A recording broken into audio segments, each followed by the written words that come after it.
Helmet पटका, umpire से की बहस, कोच भी मैदान में आया। विराट कोहली के कारण श्रीलंका में बड़ा बवाल। कोलंबो में दूसरे वनडे मैच में रोहित शर्मा ने एक बार फिर टीम इंडिया को जोरदार शुरुआत दिलाई, लेकिन उनके आउट होने के बाद आए विराट कोहली को कुछ ही देर में बड़ी राहत मिली जब उनके खिलाफ अंपायर का एक फैसला डीआरएस के कारण बदल गया। लेकिन ये श्रीलंका के खिलाड़ियों को पसंद नहीं आया। कोहली ने आते ही बिना ज्यादा वक्त लिए 2 चौके जमाए और स्कोर को आगे बढ़ाया।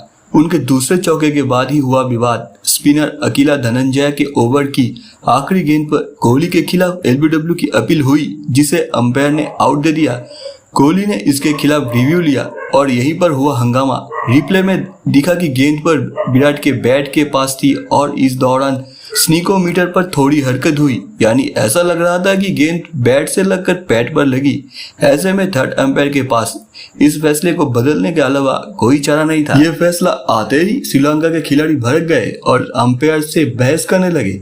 विकेटकीपर कुशल मेंडिस ने तो सिर से हेलमेट उतारा और उसे जमीन पर पटक दिया। कप्तान चरित असलंका भी अंपायर से फैसले पर सवाल करने लगे। श्रीलंका के coach Sanath Jayasuriya dressing room से उतरकर मैदान पर आ गए और बाउंड्री के पास बैठे फोर्थ अंपायर से सवाल करने लगे।